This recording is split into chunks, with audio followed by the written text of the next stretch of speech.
तो इजराइल ने लेबनान में कई जगहों पर जो हिजबुल्लाह के ठिकाने वहां पर हमला किया है और बड़ा हमला है। इसके बाद ईरान के राष्ट्रपति का भी बयान सामने आया है। ईरान के राष्ट्रपति का कहना है कि इजराइल ईरान को युद्ध में खींचना चाहता है और इसके नतीजे बहुत बुरे होंगे। इससे जुड़ी और ज्यादा जानकारी दे रहे हैं हमारे सहयोगी उमाशंकर सिंह।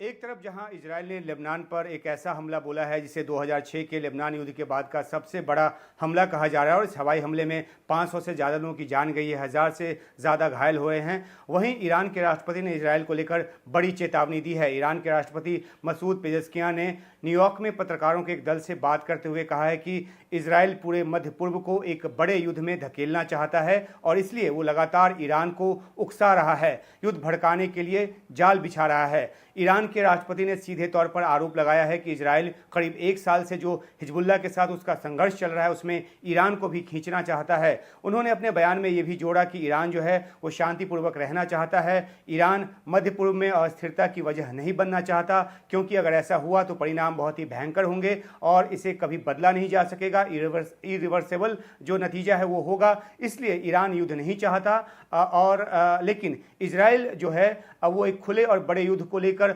आतुर है, ऐसा ईरान के राष्ट्रपति का कहना है। इजराइल आम लोगों को निशाना बना रहा है और इजराइल के हमलों से इलाके में तनाव लगातार बढ़ता जा रहा है। ईरान के राष्ट्रपति का यह भी कहना है। ईरान के राष्ट्रपति जो थे पहले इब्राहिम रईसी, उनकी हेलीकॉप्टर हादसे में मौत हुई। उसके बाद इसी साल जुलाई में जो चुनाव हुआ उसमें पेजेस्कियां जो हैं वो राष्ट्रपति चुने गए।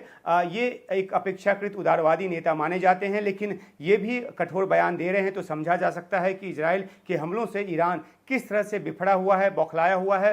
राष्ट्रपति पेजेस्कियां ने अंतर्राष्ट्रीय समुदाय पर भी ये आरोप लगाया है कि वो इजराइल की तरफ से जारी जो नरसंहार है उसको लेकर खामोश है, हाथ पर हाथ धरे बैठा है। पिछले करीब 1 साल में गाजा में जो इजरायली ऑपरेशंस हुए हैं, जो हवाई हमले हुए हैं या जो ज़मीनी ऑपरेशन हुए हैं, उसमें 40,000 से ज़्यादा बल्कि 41,000 के आसपास मौत हो चुकी है।